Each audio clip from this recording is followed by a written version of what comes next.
welcome to the second episode of Our Greener Pastures. I wish you guys can see how much I'm greening. I'm just so happy that this podcast is finally out. And on today's episode, my guest is Eddy. Eddy's story is one I resonate with very deeply, and I'm sure a lot of people will resonate with it as well.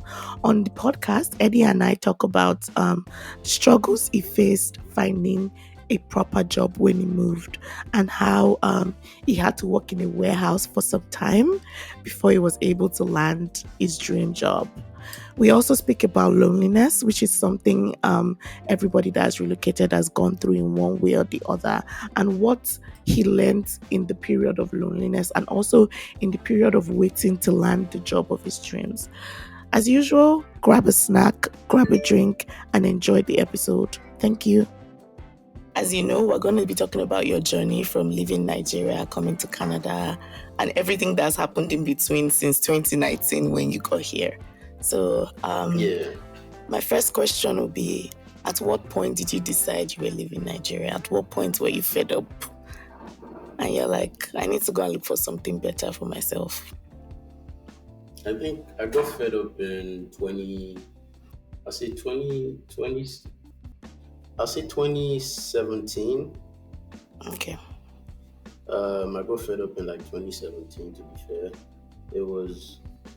I had done my master's. I was out I think I left in 2012, came back in like 2013 or 14. And Nigeria the vibe was not giving, like the youngins will say. It was not giving at that point. In around like 2015, 2016, it was not, a lot of things were not really making sense. So I think I made up my mind towards the end of 2016 that I wanted to leave.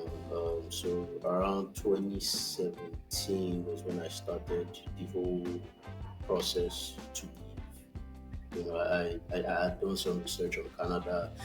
Funny enough, I think I also did some research on the US. But because Canada had that, the easiest path to citizenship, I decided to come here. So 2017, I began the process. So when you say the vibe was not given in Nigeria, what do you mean? I mean, you know how Nigeria gets sometimes. Like, I feel like right now Nigeria is at that point where if you don't have stupid money, you won't enjoy Nigeria. Yeah. So, I think before then, or before where Nigeria is right now, I was at that point where, I put my hands into so many things. I was doing business. It just wasn't working the way I wanted it to. I wasn't seeing growth, is the word. Yeah, I wasn't seeing like that. I wasn't seeing significant growth. I wasn't feeling like I was making any progress. Just so much inconsistencies with so many things in the country, and just finding everything very difficult to get done. Like, it was just like everything was too difficult. It was getting one or two things done was like an uphill battle, to be fair. Yeah, I know that feeling. And lots of people feel that way. And that's when they decide they are leaving Nigeria. So now let's talk about Canada. Like, why did you pick Canada? I know you said it had the easiest part, but like, was there anything else? Like, why Canada? Canada is very far from Nigeria. So had you come to Canada before? No. Never been to Canada before 2019. It was more a case of, I had friends here. So before I left the UK, I remember one of my friends was telling me, Baba, come to Canada. Like, why are you going back to Nigeria? And I was like, no worry, my bro, man. Nigeria will make sense. I still remember that's the same way I just said it, it's the same way I said it in 2013. I said, brother, no worry, Nigeria will make sense. Now you would reach out to me when you won't come Nigeria. No worry, Nigeria will kill. And I was so excited going back to Nigeria. So I had friends here in Canada. So it was more a case of just reaching. Before I came, I had to reach out to him. I had to reach out to my friend, and I had to tell him, oh, I want to start doing Canada, he laughed. He laughed. I can never forget the laughter. He laughed at me. Like it was like Niger don't tire you, Abi. That's what he told. Exactly he told. Niger don't tire you, Abi. Now you want to come. Now your eye has opened. So yeah, so I had friends here. I spoke to him. Obviously I consulted like all my friends that I had in Canada. I spoke to them, tried to get like insight on what was going on, Yeah. here in Canada, just, figure out how Canada works, and all of that good stuff.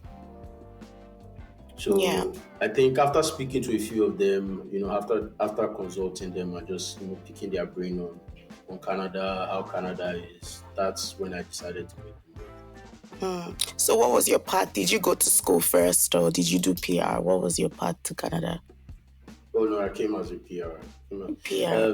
Then I don't know what the process is like now, but then it was easier for me because I wasn't as old as I am now. Mm, So age was on my side. I had a master's degree. Everything, everything. The points were very high for me back then. I think it was like 480s, almost 490 or so. the points then were 490 or your points were Yeah, I 490? think my points then were about 490 if I 490 in remember. 2017. Yeah, yeah, That is ridiculously high. I think it was 490. Wow. I think I And know you didn't I have killed my family IELTS here. that time. No family. I just killed my IELTS. What did you get? Like Like I 9 or murdered the 8 in IELTS. IELTS? It was like I was on. I think my lowest band was 8, and that was for, I think, speaking, because I don't like talking a lot. But I think every other thing was in 9. Wow, I mean, I'm so impressed. That is very high because even us that we were two, I think our score together was like maybe 470 something. But yeah, that's very good. So tell me about the process Yeah. from writing IELTS to gathering proof of funds. Like, tell me about the process. How was it? Like, did you find IELTS hard? Did you have to practice a lot? IELTS, no, that was my second time writing IELTS, so I didn't have to practice. I'd written it when I was going for masters. Can't remember if it was my UK school or the American school I was applying to, but I know I wrote the academic IELTS in Mm, 2012, or sorry, in 2011. I wrote it in 2011, so I was pretty confident going into writing my IELTS. Um, IELTS wasn't the problem for me, but I know back then people used to say, no, IELTS is hard. I don't want to write it. yeah. My friend failed, my this failed. I think I just practiced for like a month or two, then I wrote it and I passed. So IELTS was okay. Um, Proof of funds too was very okay because my family wanted me to get out of the country. So the day I told my aunt that I think I want to move to Canada. She was like, what do you need from me? That was the first thing my aunt said. God bless my auntie, my mom's senior sister. Um, the first thing she was like, what do you want? What do you want? Do you want money? That was the Wow. first thing she asked me. I was like, yeah, auntie, yeah, I would actually need funds for my proof of funds. She said, okay, no problem. So she was actually saving up some money she needed for. I can't remember what she wanted to use the money for, but she was just dumping the money in my account. So proof of funds too was kind of straightforward for me. I didn't really have to. There wasn't any hassle with it. What else again? Oh, police reports. I'm a regular at Nigerian police station. They don't Why carry are you plenty time, irregular? so I knew policemen. See, let's leave Niger and the police force. But yeah, I was regular at the Nigerian police station. I had police friends already. I still, funny enough, when people want to go to Alagbon, I think I still help one of my friends with Yeah. that recently. I So found I that still point. have I don't those know. connections. When I was going to Alagbon to get married, I was so scared. I don't know why. And behind Alagbon there's a cemetery. So maybe Yeah. the whole environment of The whole Alagbon is just environment very, was just, I don't know, I don't know, I yes, just felt kind very of, uneasy that day. I was just like, and I went with Lakers, I was just like, please, can we live here? Like, what's this place? Like, yeah. Alagbon is very off in terms of Yeah, I mean, it's very, very off. Anyway, okay, so yeah. that's good. So now let's talk about breaking the news to like your family and friends. Like when most people are traveling, they keep this information tied to their chests. They don't want anybody monitoring them. So, like, did you do that, or like, did you carry like your people along throughout the process? In my own case, it was easy because my mom was already on board. My mom was like, "Get out of this country." I Mm, think they really, really wanted me to leave the country. I don't know why though, but so it wasn't really hard for me to break the news to anybody. I think the one person that didn't know from scratch was my dad, and that's just because our relationship is not the greatest. But mm, um aside that, my mom knew, my aunt knew for sure because in fact, I'd use my I actually used my aunt's card when I was paying for West. Like I use man, that mm. woman actually did a lot for me. So yeah, so I had my aunt knew, my aunties knew, my mom knew, a few of my guys knew, my boys, a few of my boys. I feel like my friends was more like if the conversation came up, we would Not like you just go talk around about it. But announcing. no, but one of my guys, so he actually I think the day I decided, I think I just mentioned it to him. I said, Baba, because we went back to Nigeria at about the same time from the UK. So when I decided I was going to do Canada, I was like, let it not be like I didn't tell the person that we both came back to Nigeria to come and seek greener pastures. Mm. Let it not be like I don't tell him I'm leaving. So I just mentioned to him, I said, bro, eh, I'll be leaving. Oh, I want to run Canada. He said, you know what? Last weekend, my sister called me, and she just opened the form. She said I should be filling it, like I should get out of this country. So I said, okay, okay, okay, okay. So, but yeah, for the rest of my boys, it was more like if we had that conversation, yeah, I would mention it. I think when things started getting serious was when I told most people. I mean, Mm. if I forgot to tell you, don't be angry, don't be mad at me. But After how many I years? think Now till you apologize. today, but that's the thing.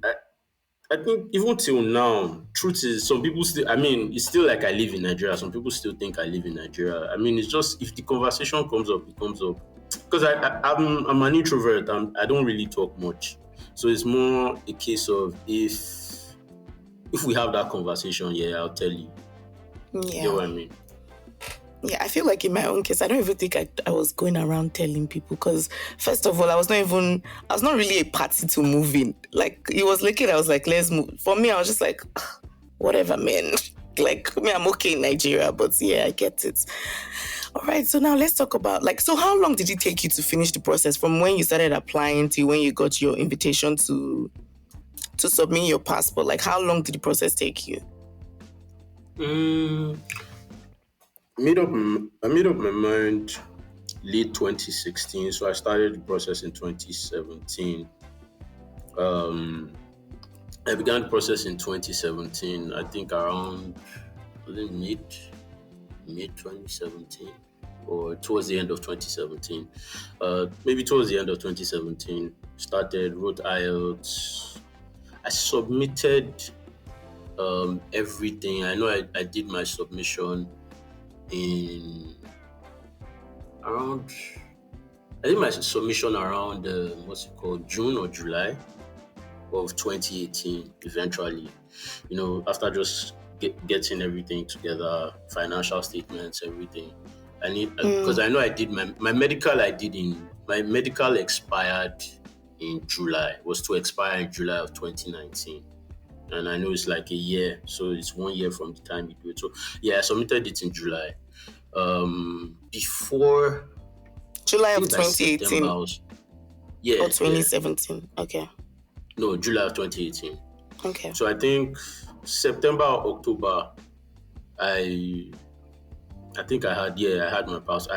They had requested my passport, so I got it either end of September or early October. But I got my visa in September or October that year. So it was like 4 months for me. So Oh wow, if you count lucky from you. July, also yeah, it was like 4 months.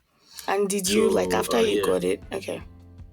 After you got it, did you like yeah. travel? Then Go ahead, no oh no worries. no no, I didn't travel though. After I got it, it was after I got it. No, I traveled in 20. When did I go to the US? I think my last trip before I came to Canada was probably 2018. I went to the US.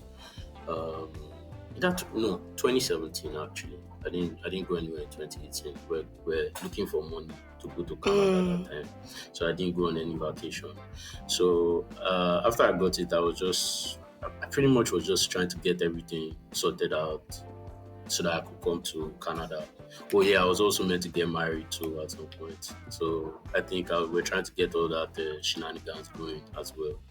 But but so yeah, did you and your then um, to be wife, did you guys apply together? oh no, we applied separately. We did it separately. Um, but yeah, I mean, I was like, if we did it separately, not as a couple, but I was a part of the entire process for her as well at the time, you know. But yeah, God Okay, be with her wherever she is. Yeah. we'll come back to that. Now let's talk about travel day, like the day you were finally leaving Nigeria. Like how many boxes did you have? Like were you emotional? Were you happy? Were you scared? Like just tell me about travel day from going from your house to landing in Canada. Man I was scared. I was scared. My mind. So one thing about me, and when I'm afraid, I don't show the fear, but people that know me, anybody that I mean, even people that know me sometimes they don't know when I'm scared, but I was scared out of my mind because I think the entire process of coming to Canada, you're always fighting the inner voices in your head. Mm, Once every now and then you get to fight some whoever that doesn't have a voice that is talking to them in their head. I don't know if you're human, but for me, there's that guy that was just in my head. You know, I know that voice from time to time.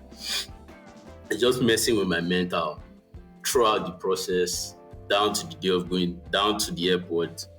Moving for me, I don't like I like traveling light, so I only had 2 boxes, although one was overweight. Then my hand luggage, because one I was also going to go to my friend's house.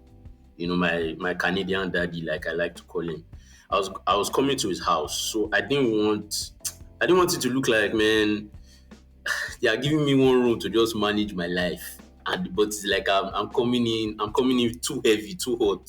yeah. So for me, I was like, I don't want to overwhelm my host and his wife. You know, let me just come in light. Mm, Then eventually, I would request some of the things I left behind, which till today I've not done that yeah. because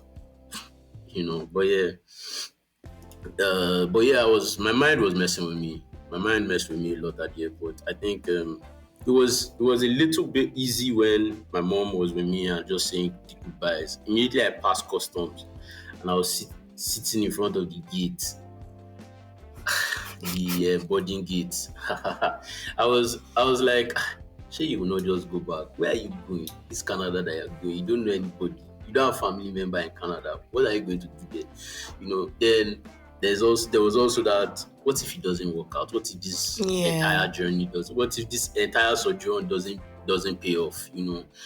Why don't you just stay in Nigeria where you kind of know how to figure everything out? So the voices in my head were real. I'll say Yeah. that for sure. I know that feeling because even up until last year, I still had the voices in my head and that feeling like, what am I doing here? Let me just go back to Nigeria, where even if things get tough, I will go to my mother and my father's house. I know that Exactly, feeling. exactly. I know that feeling. So now talk to me about landing. After you landed, did you have somebody pick you up? I know you said you were staying in your friend's house, but like still, how Yeah. was it when you finally landed? Did you do the normal, this land will favor me at the airports? Like what was that for you? No, my Canadian daddy came to pick me up. Shout out to Rotex. So my Canadian daddy came, was picking me up from the airport. When I think immediately I arrived, then I got my SIN. I had to do all those the landing protocol where you get your SIN and everything at the airport. Mm-hmm. Um, and oh yeah, then I think funny story, like 2 or 3 days before I came, my mom was telling me about my family friend that got sent back at the airport from Wow. Canada because when the person applied, the proof of funds and all of that, the person borrowed it or something. So I think before the person left Nigeria, the person had sent it back. Oh So when the person yeah, I've heard arrived, those I think they stories. now asked the person at the airport for the person's funds. Yeah. So from the person couldn't show funds and the person ended up going back to Nigeria. So let me not lie. That my own, it's not like my aunt's money was still with me because I think my aunt only requested that money back maybe like towards like December of like maybe like 4 or 5 months into my After you stay in landed. Canada. Yeah, but I was just worried. I don't know why I was worried. I was like, what if they start asking me questions now about money? Plus, I've never really had it good at the airports before because my last trip to the US, the way they ransacked my bag, the way they searched me, the way US this thing, the border Immigration. control searched me, Yeah. I will never forget. That's the worst search I've ever experienced in my life. The only thing that they didn't do is put their hand in my bum to check if I swallowed cocaine. But every other thing they did to me, I felt so. I think I was just nervous at the airport. So those things were just running through my head. So, all those the land will favor me that people do. I lie, in my head. Man was just let me just get out of this airport, see Rotex and go home. So that's how I was feeling that when I arrived. So I just picked up my boxes. Then oh yeah, they asked me if I brought food. Yeah. Customs asked me if I brought food. I was like no. Yeah, Rotex was waiting for me like the lobby. And yeah, that was it pretty much. So he picked you up and you guys drove home. So what was that drive like? Were you just looking around like, Oh, oh yeah, the drive was kind of slow. It was just pointing out various places to me, like various landmarks on our way to his house at the time. So it wasn't really it was like a cruise. I was just intrigued by a few things that I saw at the time. Then just how nice people were at the airport as well. Apparently, Canadians are really nice people. Canadians are So actually nice. Yeah, I agree. yeah, I was just intrigued by the niceness I experienced at the airport by the Canadians I got to meet. But yeah, it was a cool drive. It was nice. Funny enough, the day I landed was also his birthday, so it was more happy birthday vibes and everything. We went back home. The plan was for me to sleep, but I just couldn't. Why? So I think I have What I have time? a What problem time did you land, sleeping. by the way? I landed in the morning. So Oh, I landed.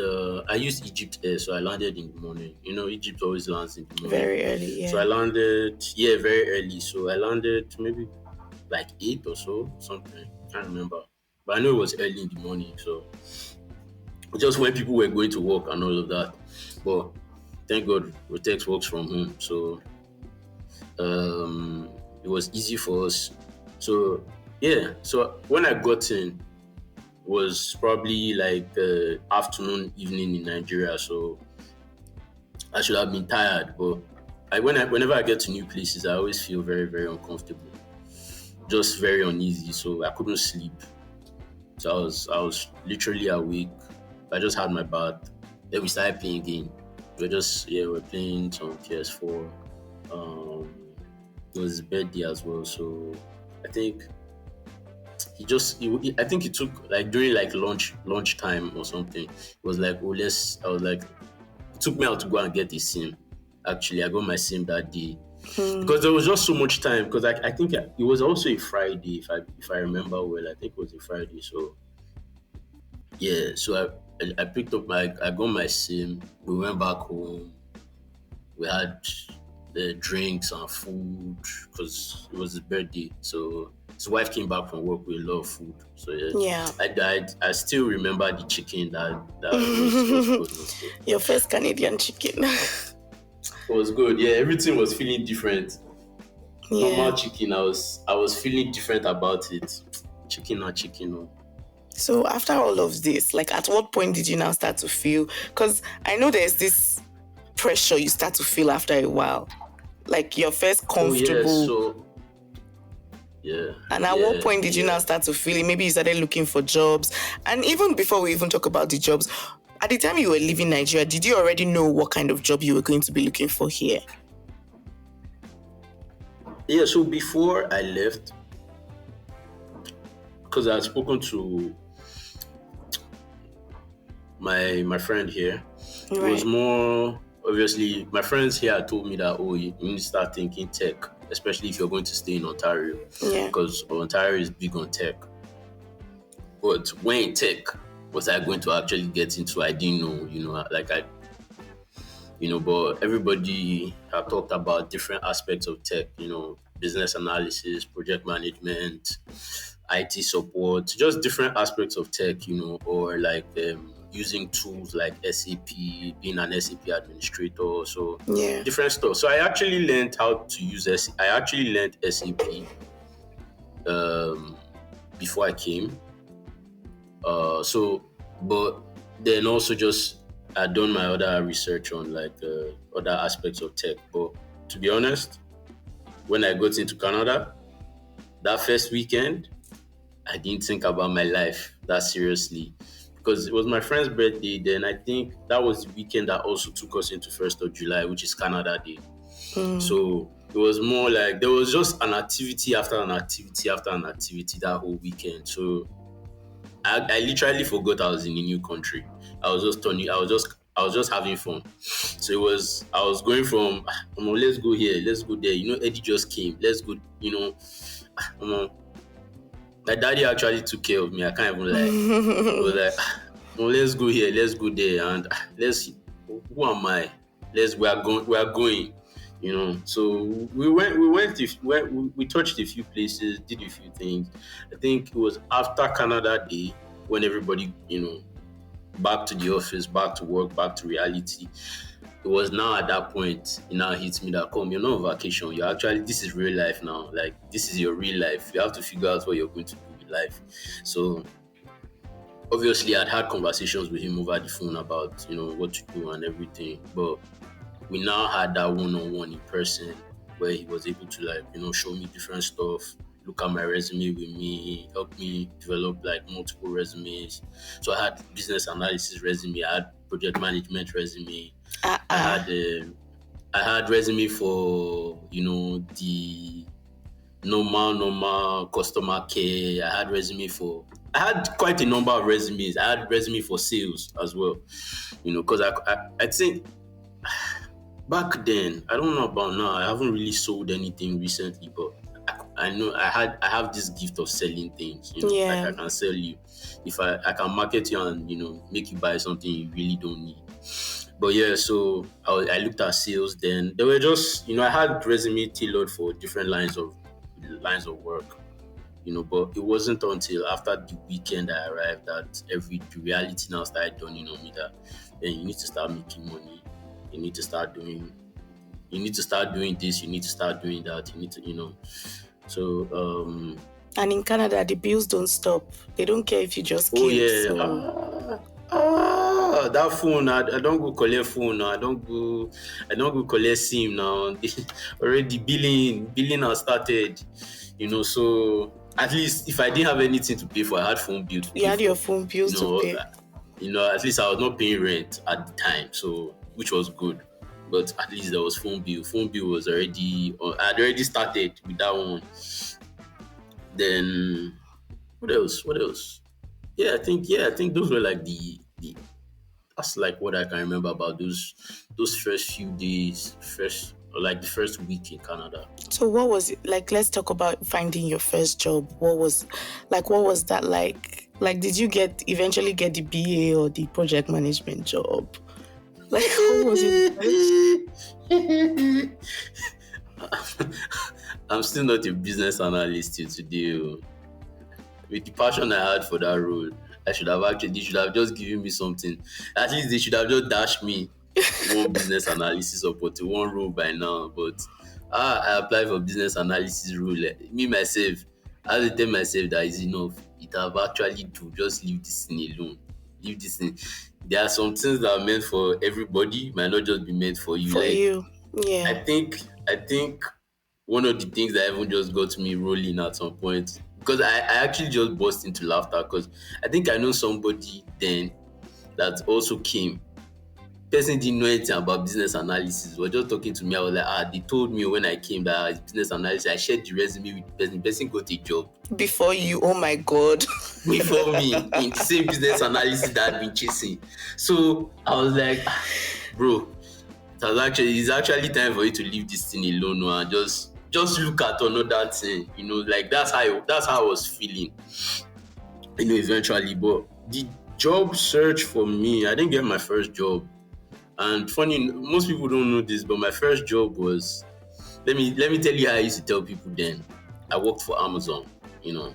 But most Amazon? people here don't ask, Really? yeah, Amazon, yeah. So most people thought maybe I was doing like AWS, maybe I was like some big portfolio salesperson with Amazon, Mm. just because you just see the boy looking good and everything is looking nice. But when we drill down into actually what I do at Amazon, I was driving a forklift at Amazon. So What? that was my first job, and I got that job out of desperation You were because, driving a forklift at Amazon. yeah, yeah, no, don't worry, calm down, I'll give you the full gist. So I was a forklift driver at Amazon for like the first 2 months of my working life in Canada. That's what I was doing. That's my first job, my very, very first job. Everybody that well, he worked at Amazon. Till today, some people don't know what I was doing at Amazon. They just know They I just worked know for that you worked Amazon. at Amazon. Yeah. Exactly. But me, I'd been with my friend, my daddy, till like I think I moved out of his place in November. So July, August, September, October. So I was with him for about 5 months, you know. Okay. Why did you move out And if you had not gotten a job? I was like, man, I need to get my own place and everything. Just circumstances and everything. He didn't chase me out. Or let me make it clear, because when I say circumstances, I just sometimes as a man, you're just thinking, man, make you not just come there, just be comfortable. Like push yourself. So I was feeling like, Yeah. bro, man, push yourself, man. You need to get going. You need to get going. So see, I just got desperate. I left the house one day. I came back in the afternoon. I told him, man, bro, man, I've gotten a job. He was like, for real? I said, yeah. Just something on Amazon, like a night shift at Amazon. He was like, okay, okay, okay. Not bad, not bad. Since it's a night shift, you'll still be, I told him what the job entailed. But this is how the desperation worked. I left his house. I went to Amazon warehouse. I went there and I just told them, see, come, I need a job. Oh. Like, I'm looking for a job. And the lady pointed me in the office direction. I went there. I was like, oh, please, I'm new to Canada and I want to work. I'm looking for a job. So they were like, oh, that they have day shift and night shift available. I'm like, oh, this can only be good, you know.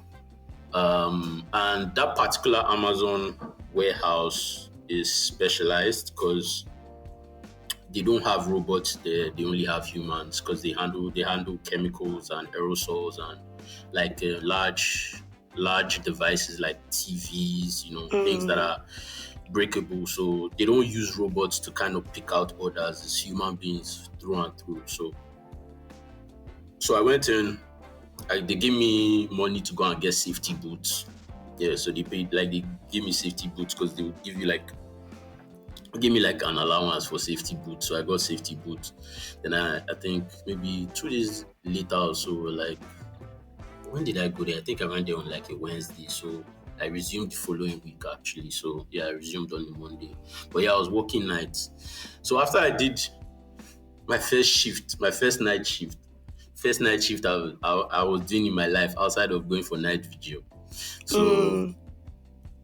after I did that one, and Were that you already shift driving the was forklift then? no, no, no, no, no. I'll tell you how I started driving forklift. So after I drove, so after I worked my first shift was to pick up orders for like, so people will place an order.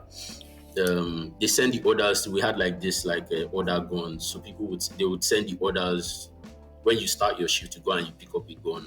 You go and pick up, just something small, handheld device like this, where you can now see the orders that you are going to pick up. You pick them up, then you send them to the distribution line. That's where they will now package it and box them and everything. So there were people that were in the boxing side of things, but me, I was a picker.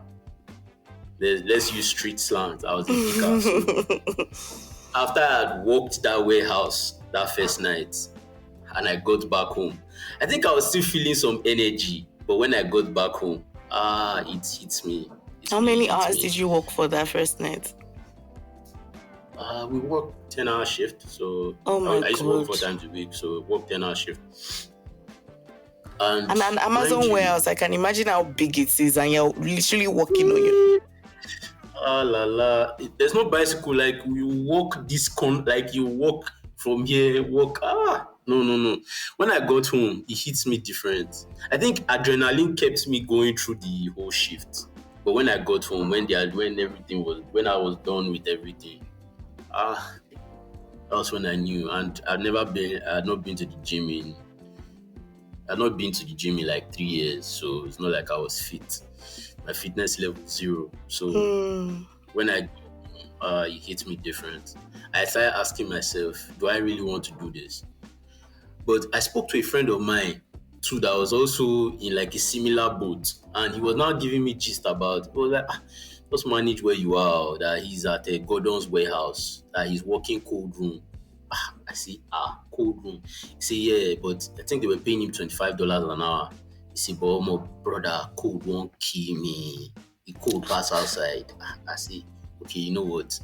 If it's just to walk, if this is just to be trekking up and down, let me just You continue manage trekking because it. I'll manage it because I cannot go and walk in cold room. So, but I noticed something the first day, I noticed that there were guys that were driving forklift. So by the time I went in the next day, I asked my supervisor, I was like, oh, that how can I be assigned forklift duties? I was like, oh, that do I have the license or the certification? I was like, oh, yeah, yeah, yeah. But I said, I can't find it. So they said they have to recertify me. So he now also mentioned that there were also a few other people that, were also going to be certified because regardless of if you have your outside certification, Amazon want to certify you by their own in-house people. Yeah. So it was like, oh, that, you know, he will let me know. We'll But go wait, to have the you back driven a of the warehouse. forklift before then? Oh, no, no, no. I never driven a So forklift. why When I was did you coming to say Canada, yes? when I was coming to Canada, they told me something. They said, don't say that you cannot do anything, that you can do everything. That's what my daddy told me. So it still sticks to me till today. Even when I'm applying for work, as a Christian, I tell myself this thing: I can do all things through Christ that Oh strengthens my me. god. It's not That's by all I driving tell myself. forklift, Eddie. I'm telling you, trust me. At that time, man was desperate. So he just told me, oh, that they will let me know when to go to the back of the warehouse. That's where all the forklifts are parked, and that's where we do like the training and stuff. I was like, yeah, cool. So I worked. I just did it. I did like light work here, there, back and forth because I knew I was going for forklift training or forklift certification. So I went to the back. So I didn't really do much picking because I was just waiting. I was waiting for them to just immediately they called me the speed.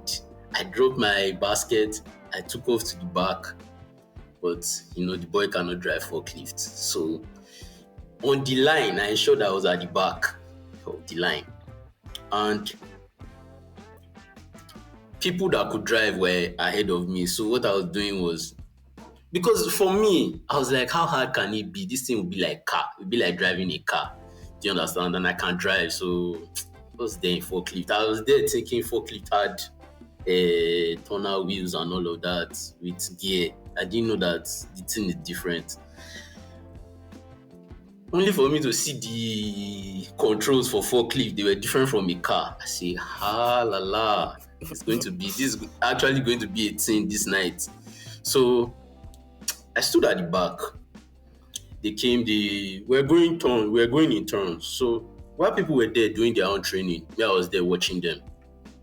That's how I was picking it up. That's how I picked up how to drive forklift before I mounted the forklift myself. So like four, five, six people had gone ahead of me. I would watch them, see what they would do. They'll tell you to take it up, they'll tell you to move it forward, move it backward, they'll tell you to do a 360, a 3 point, like a 3.360 turn. I said, okay. Then they'll tell you to take it up because sometimes we had to pick stuff from like very high shelves in the warehouse. So but yeah, you would have like a harness on and all of that. So yeah, I was like, okay, cool. I can do this thing. I can do this thing. I can do this. That's what I was just telling myself while I was there. I said, man, it's either this or walk. It's either you do this or you walk on the floor. It's either you do this or you walk on the floor. You must do this thing. So I got on the forklift. I mounted the forklift. Oh, trust your boy. I passed. I mean, I took my own test really slowly because I wasn't doing it as fast as the other folks. I was taking my time. So the guy that was marking me was like, he likes the fact that I'm very careful, you know. He thought it was me being careful. He didn't know that it was just me being a novice, that I didn't know what he was doing. But it was just, he would tell me, take it up. I'll take it up so slowly. While I was taking it up, I'm scared of height, a little scared of height. My chest was doing me this thing, but I'm like, oh, bro, don't look down, just look up. Just don't look down, just look up. You know, I take it down. I did my thing, like, I took my time. So I think of the people that had gone ahead of me, I probably was one of the slowest people, Wow. you know, to get on that, to walk through my own. But I got certified that night. The following day, trust your boy, say peace to the floor, hi I to the started driving the forklift. forklift. I started driving forklift. You know, and I was feeling like at that point in time, I was like, there's nothing that will make me touch the floor I'm again. sorry, this is a crazy Because story. because in my head I'm like, see, if I'm for as long as I'm going to be in this warehouse, this is all I'm going to do. That was it for me. So And yeah, how much I were they paying you per hour to drive a think forklift? that thing was like either 20 or be $22 an hour for night. And and it was because we're doing nights, because I was doing night. So night shift was slightly higher than working the day shift. So, you know, as a normal boy looking for money, you know, and like I said, you know, I was meant to get married. So anything that had more money to it, you know, used to That's ring a what you bell were in my own doing. head. Yeah, that's what I was doing. So I would do that at night, and I would, you know, morning I would be looking for normal all those business analysis, project management jobs and everything. I think one of the craziest days for me working at Amazon was the day I finished my shift. So we finished at about 6 a.m. As I was walking out of the warehouse, my boss was leaving. That morning was extremely cold. You know, when people always say they always have that second thought. That was the day I was like, who's actually sent me to Canada? I was, How many because the degrees was bosses it? come, maybe -10 Oh my or god. something, or -50. No, it was like -10, but probably feels like would have been like maybe, no, yeah, no, I think it was -5, feels like -10 or something. It was cold. I shall know it was really cold. The bus comes every 30 minutes and you can't go back into Amazon warehouse if you're not working. So you had to wait So I outside have to for stand at the 30 bus. minutes. I had to wait for 30 minutes in the Jesus cold. Christ. I called my guy. I was like, bro, I want to leave this country. But I don't tire, man. Cold one kill me this morning. He was just laughing. He was just like, Baba, calm down, calm down. You know, just take it easy.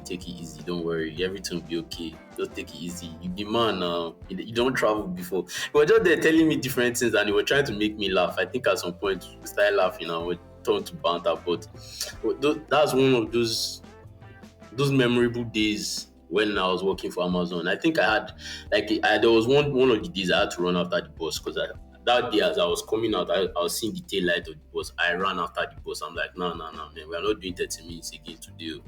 I was chasing the bus driver and shouting, stop, stop, stop.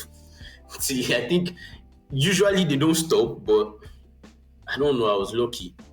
And the But guy yeah, stopped for you. yeah, he stopped for me on that day. But yeah, those are like some crazy stories with Amazon, man. Wow. And at this point, were you still living in your friend's house? Oh no, no, no! I was not living alone. I was living in my own place. I had gotten this uh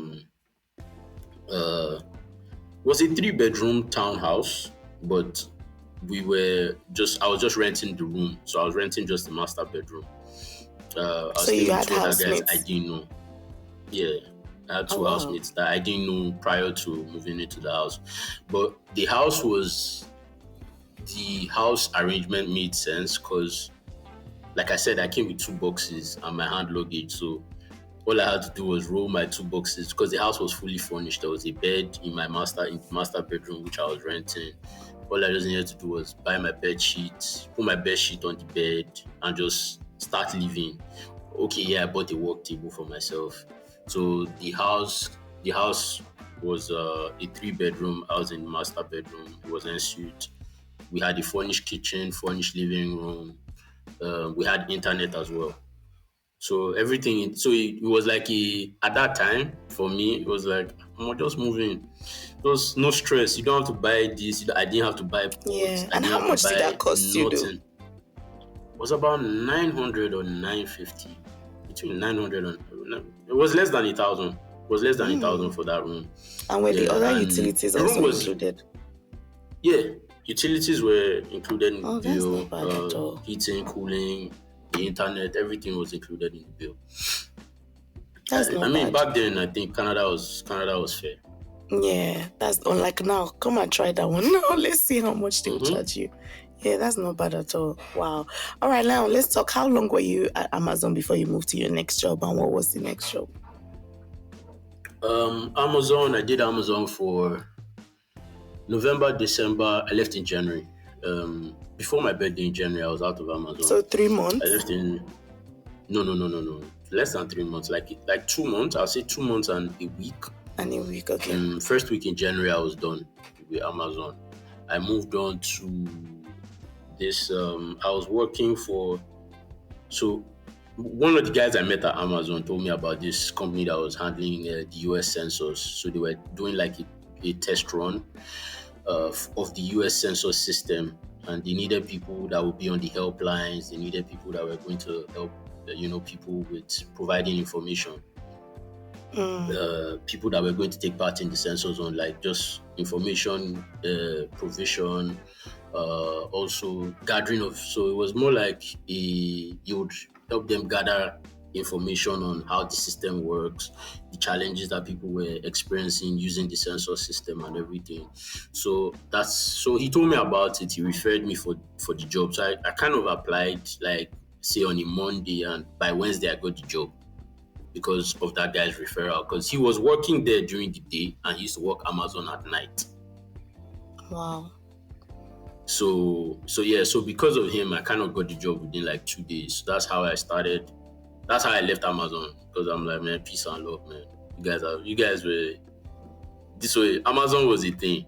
So yeah, so that was my second job, but that job was also like a contract because it was just to test run the system. They were not going to. I wasn't going to be working on the main project. They just needed apparently I think at the time they just needed like extra hands to help them test the system. So it was just Mm. I think it was going to be ending like end of February. So it was So I'll less say than a maybe like month, two even. months. Yeah, or Mm. less than a month. Yeah, it was going to be From January ending like to. end of February. Yeah, so from January to like a month and some weeks. But while I was doing it, I now got a customer service job. That was my first customer service job. So finally, the customer service resume panned out. Worked. So at least one resume worked. So the customer service resume worked. I So was you were working working for two jobs for some time. yeah, I was working 2 jobs. Okay. And Yeah, then I was after working two that, what? jobs. I was working. After that, I now landed. After the census was over, I was working as a customer service rep. That customer service job had flexible hours, so I could pick my own hours. Okay. So I was working with them. Then I just decided to just wing it on one fraud specialist role, and I applied for it, and that's how I landed as a fraud specialist. I started working fraud.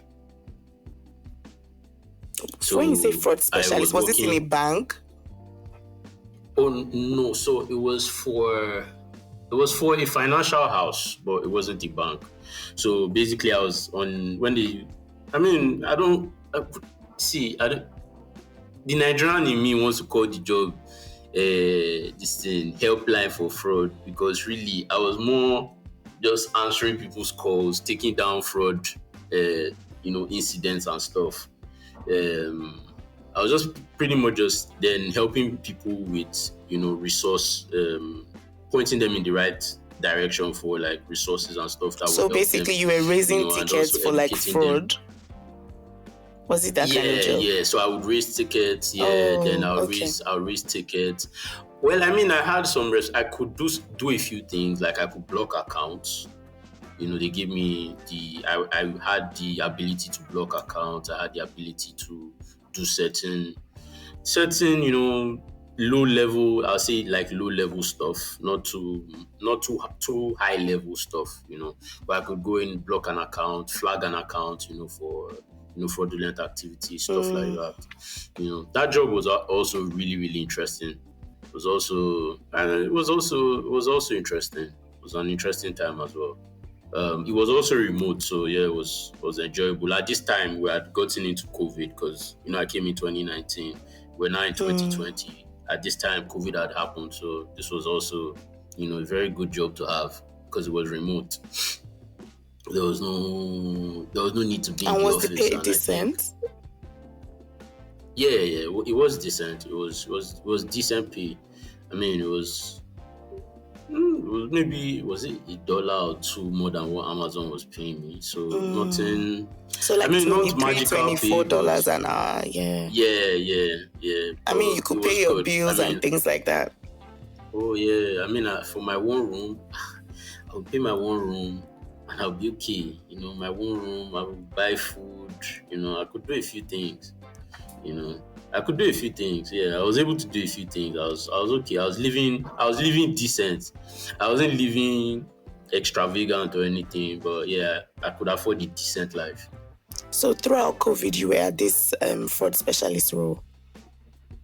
Mm-hmm. Wow, lucky you. Yeah, Because I know throughout a lot of COVID. people got laid off during COVID. So Yep, yep, yep. So I feel like the job just came at the right time for me.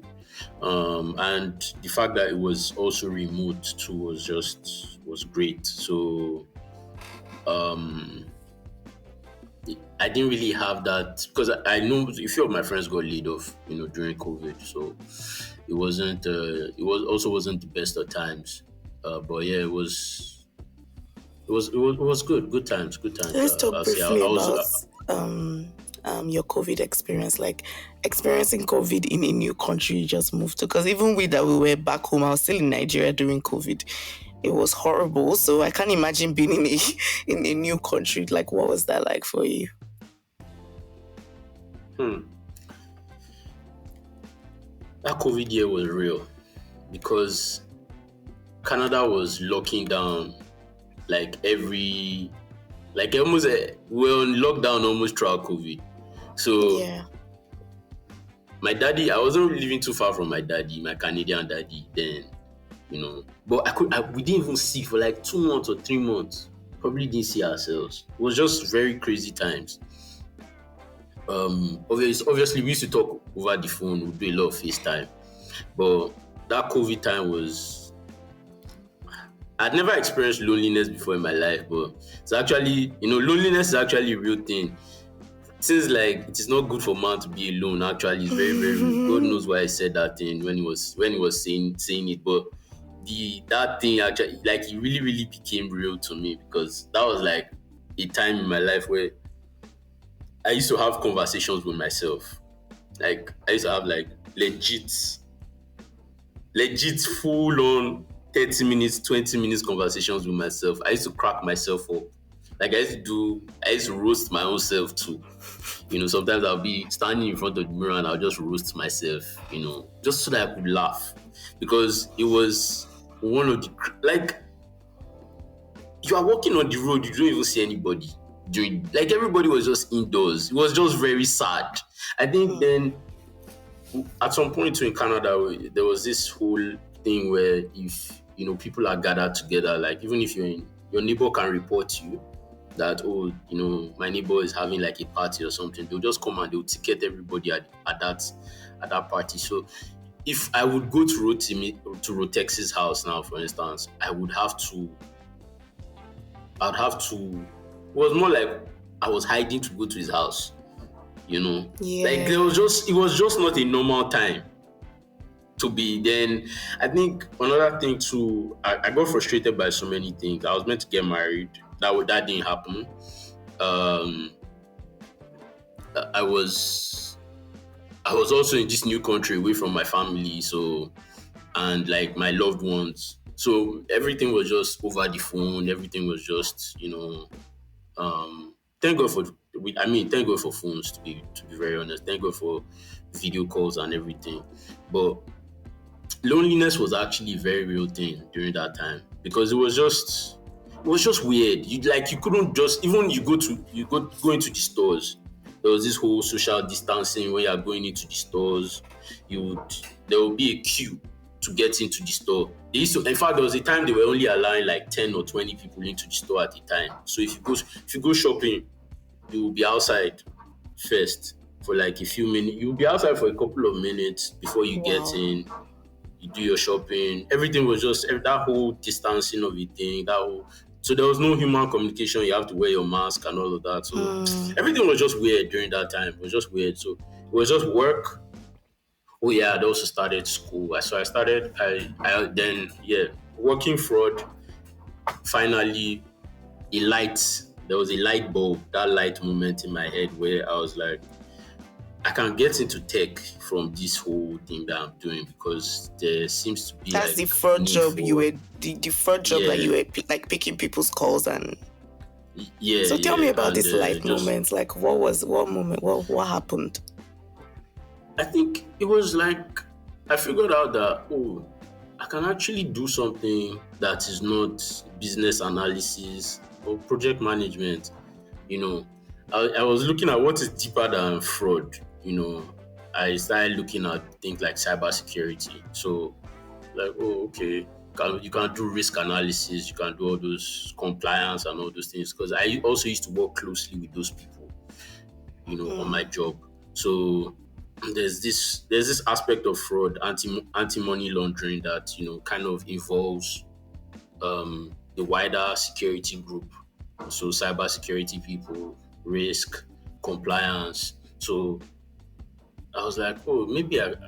Then I now, I read up about risk analysis, read up about compliance, read up about um, what else again? I read up about cybersecurity. That was the third thing. So I now realized that cybersecurity also there was a component of cybersecurity that contained risk. There was a component that also contained compliance, governance, risk control.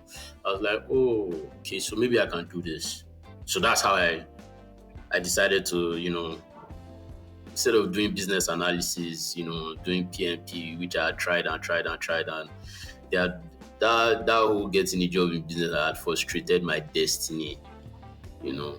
So I decided, oh, okay, I'll just try. I didn't know anybody in cybersecurity at the time, none of my friends, and there was COVID. So I was like, instead of just being at home when I finish work, then I'll just watch TV and, Yeah. eat, then talk to myself or talk to anybody that was awake, you know, let me do something. Let me add some. Let me, get some, additional knowledge. So I started a course in December of 2020. My cybersecurity course, I started that in December of 2020 and rounded up in June of 2021. Wow. Okay. So now tell me more about this course. Like, how did you find the course? Like, how long was the course? You did not really have it. You were still earning like minimum wage, so to speak. How did you pay for the course? Like, just tell me more. So the course was 6 months Mm-hmm. from December to June. Um, it was about, I think, 12,000 or more dollars. 12,000 card. That's And crazy. yeah, yes, yes. So I was meant to obviously make the payment because I was meant to make payments for it in full. But I was lucky to get financing because when I applied for the course, I I I got when I applied for the course, I got I think what happened? I can't remember what happened, but something led me to speak to one of the academic advisors on the course, and Okay. I expressed my enthusiasm for wanting to do the course that I really, really, really, really wanted to get on the course and everything, and but I didn't have like the funds to pay up in full and everything, and she told me about, or she was like, oh, you know what? There's this payment program that we have for alumni, and but she was like she would try to get me on it, and I'm like, oh, cool. That you just make a down payment, then you can spread out your remaining payment over 24 months, zero interest. It will be interest free payment over 20. I was like, for real? And yeah, she was like, yeah, but it's only available to U of T alumni. So she said, oh, she'll get back to me. She'll let me know if I'm lucky enough to get it. I was like, I would really appreciate it if I got it. And that's how I think 2 or 3 days later, she got back to me. She was like, yeah, I can. She sent me the link to enroll and get the payments done. So that's pretty much how I started. So I think I paid it down. I paid down like $1,000, and I think I was paying like 400 and something bucks every month. Wow. Yeah, yeah. So that's how I Oh, started. dear, do. That's all I can say because that's amazing. That's amazing. So you did the course for 6 months, and then after that, what next? How did you now land So your after the first? course, Yeah. uh, on the journey to the first job. So I finished in June. I landed the first job in December, but the journey in between is also long because I think towards the end of the course, my fiance at the time called off our engagement. So there was that happening. We're Then, really but I going to go mean, that back was into around like that. my, I know you've mentioned you were supposed to get married a I bunch of mean, times. So what we're going. I just I want you mean, to that was finish talking like, about the job, and then we'll talk about that briefly. I mean, that was like, yeah, that happened in maybe June or July. No, probably like June because I was rounding up my course. May or June, I can't even remember now. But yeah, it happened. So um for me, I spoke to my boss at the time to where I was working, At the just fraud specialist role. yeah, I asked because they had the cybersecurity team. So I asked them if it was possible, if it would be possible to move there, even if it's just like on a rotation, just for learning, so I could get some harness my skills. Yeah. He was like, he doesn't know. I think it was a case of maybe you have to reach out to the head of that department, talk to the person, and see if that is possible or if they have any openings. But it was a very close knit type of team. So, but he was like, yeah, that was. I think I didn't really get any assurances, about it from him. So there was that. I was done with the course. So I think with the breakup happening, my own head, I think I wanted to just relax. So instead of looking for a job, actually,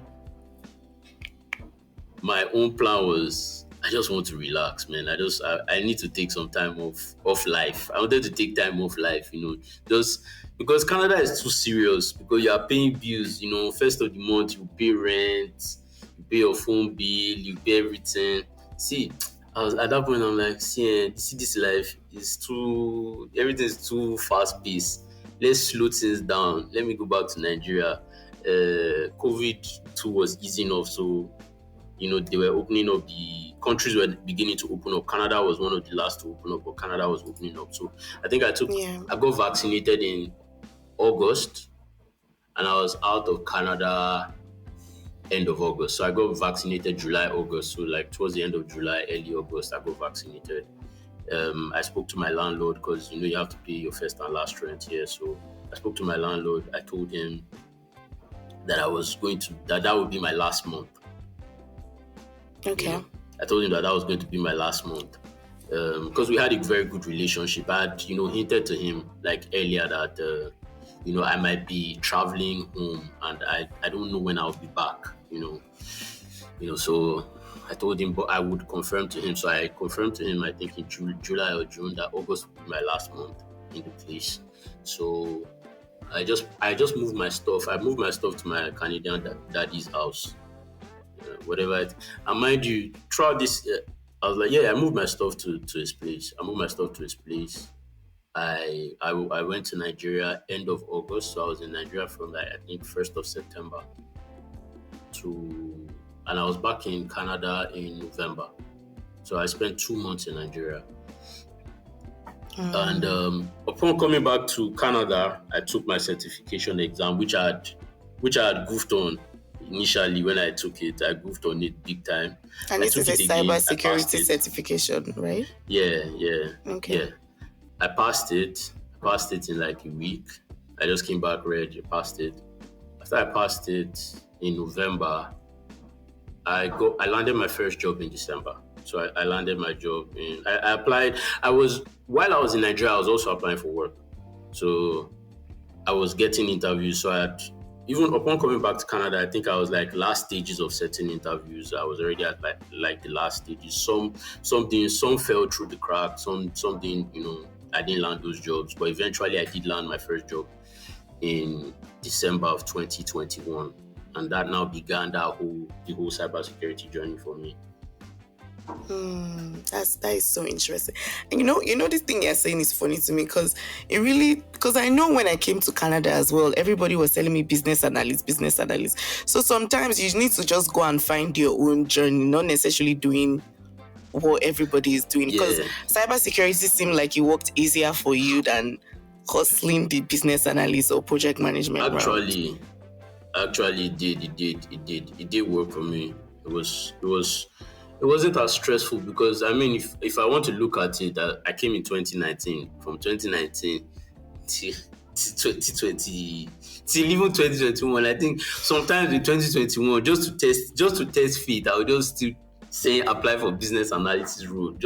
Let's just even see this thing. This resume bad now because the resume I was using was my friend's wife's resume I was using.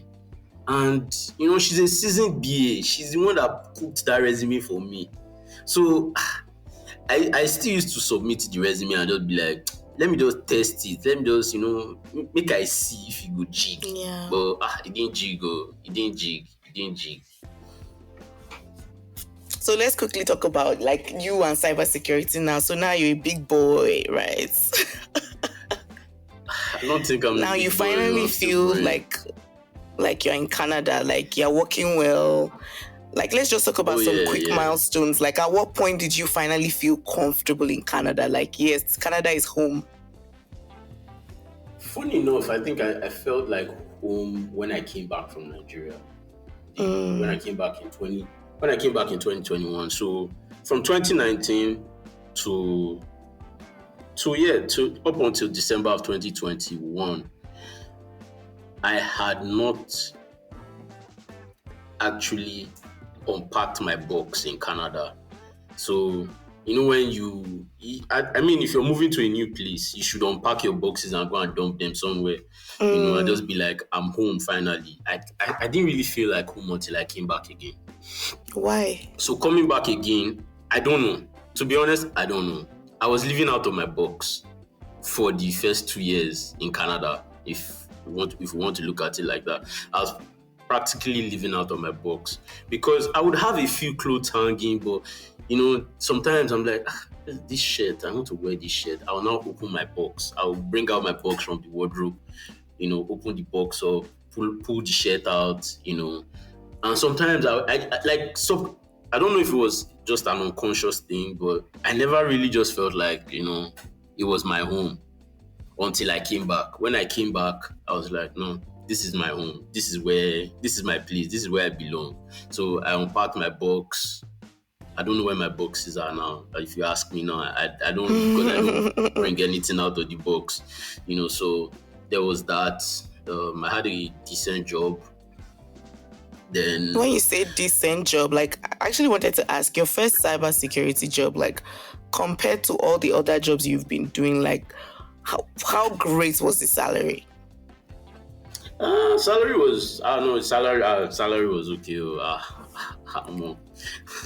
God sef will be angry with me if I say that the salary was not okay. The salary was good. It was alright. It was because when I knew the salary was good because I paid off my remaining school fees.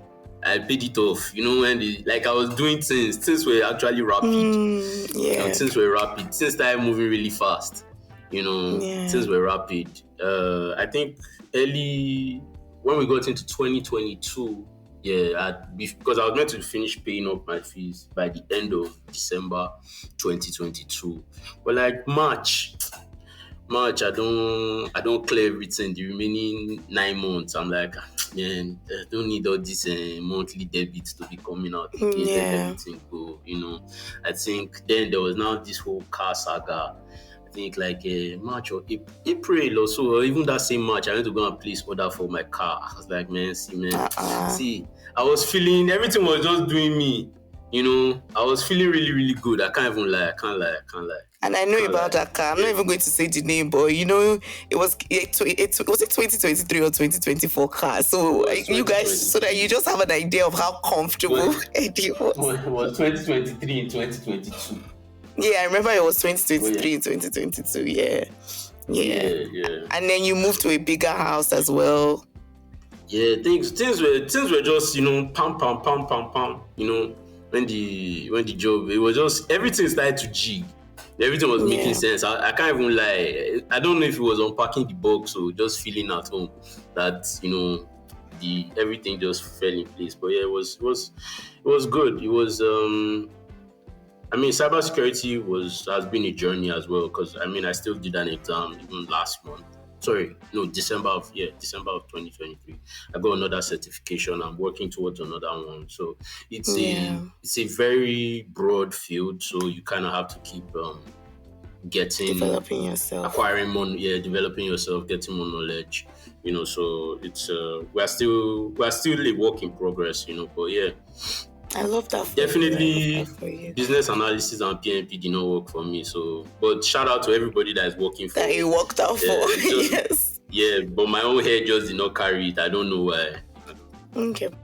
So now let's briefly talk about your engagement that didn't work out. Do you think this was because you moved? Or was your fiance then, was she in Canada with you, or she was in Nigeria and you were here? Do you think relocation had Mm, anything to do with that? it's possible. I don't know. To be honest, it's possible. I can't say for sure because you could. I didn't call it off. She did. So she would probably be like in a better position to answer this. But I'll Mm, say, for one, I'll say probably distance had a part to play in it. We both had a part to play in it. There's different things. long Probably distance is tough in I just feel it. like Yeah. yeah, long distance is tough. So yeah, that probably did play a part. In it because yeah, the relationship obviously was strained during that time, and obviously getting married and that like having your hopes dashed about that whole wedding thing too. Also, I think probably didn't really sit well with both of us and everything. But I mean, I can't really say, to be honest. I can't Yeah. speak for her. But for me, I'll say maybe I'll say everything, a sprinkle of everything happened. Yeah. It is what it is, I Distance, guess. Yeah. yeah, All right, so Eddie, we're kind of rounding up now. So I just have like two more questions for you. First question I'll say is, if you're going to advise anybody that's just moved to the country and is kind of like struggling, like what piece of advice, or people that are just looking to relocate and whatnot, and they don't know what they're going to do career wise and all of that, like what piece of advice will you give them?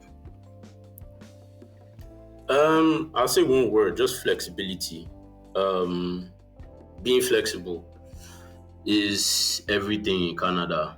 Um, if you are if you are a business analyst, you might see yourself.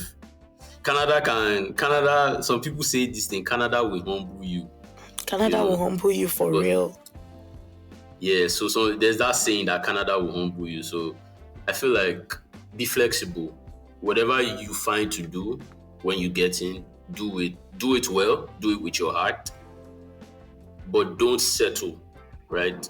So if your journey has to take you through working a call center before you get to, say, you're an engineer, before you actually get that engineering job, or like in my or maybe before you finally get that business analysis job, just do it well, because you have bills to pay here. It's not like where we are coming from. In Nigeria, you pay your rent annually. Here you pay your rent monthly.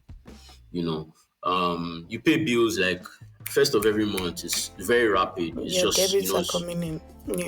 your debits are coming out and it comes out really fast.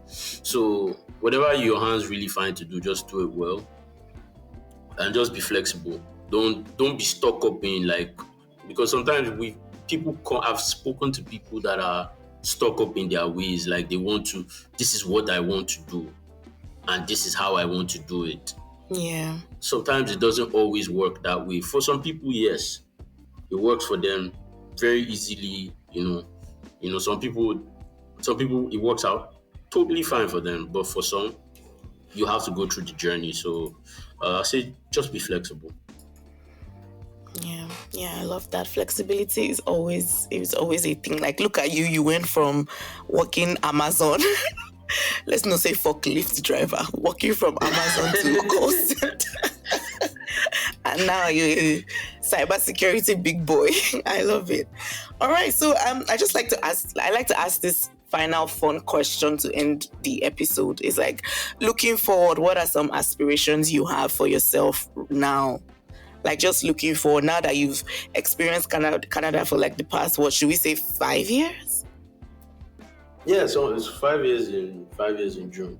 So, All right. So, what are some aspirations you have for yourself right now? one that I have right now. Hmm. Last year, it probably would have been easier asking me this thing last year. Well, okay, right Are you now, saying you've because done them already? citizenship. No, no, no, no, no, no, no. Citizenship is out of the way. So I'll say maybe going forward, I'll say owning more of the land, like having ownership in Canada is probably like where I'm now. That's where my mind is at now. So when I say ownership, like owning like investment properties, like buildings, and not just a building, but buildings. I Just love that. bigger, just possessing the land essentially, like You know the doing way you're bigger saying this thing, things I in just know that now Canada. you are rich. I can just tell. You say it's possessing No, the no, no, land. no, I no. just No, see, you have to speak these things. You have to speak it into, you have to speak it into manifestation. So I'm not rich yet, though. I'm not rich yet. I'm still a work in progress.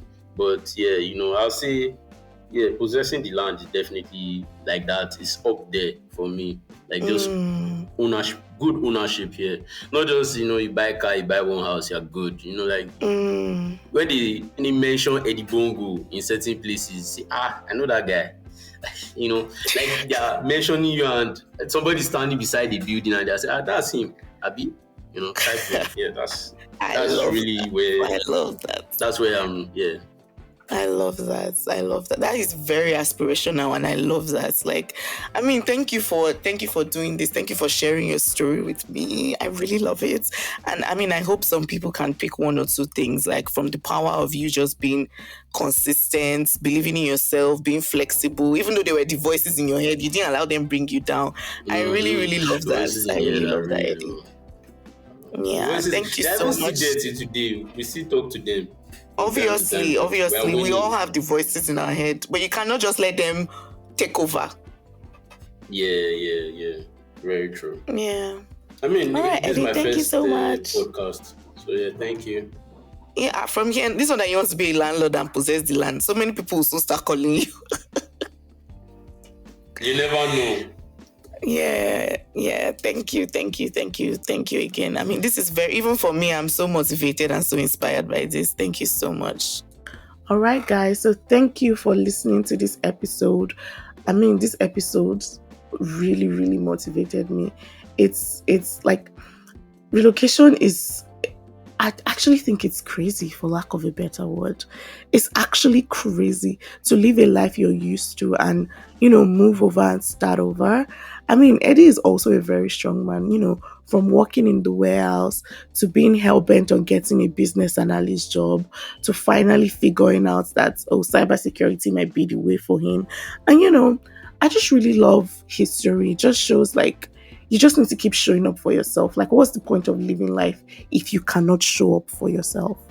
Yeah, so I mean, and I love his advice, remain flexible, man. You never really know what what life has to offer you. Just remain flexible, man. Yeah, so remember to follow us on Instagram at Our Greener Pastures _.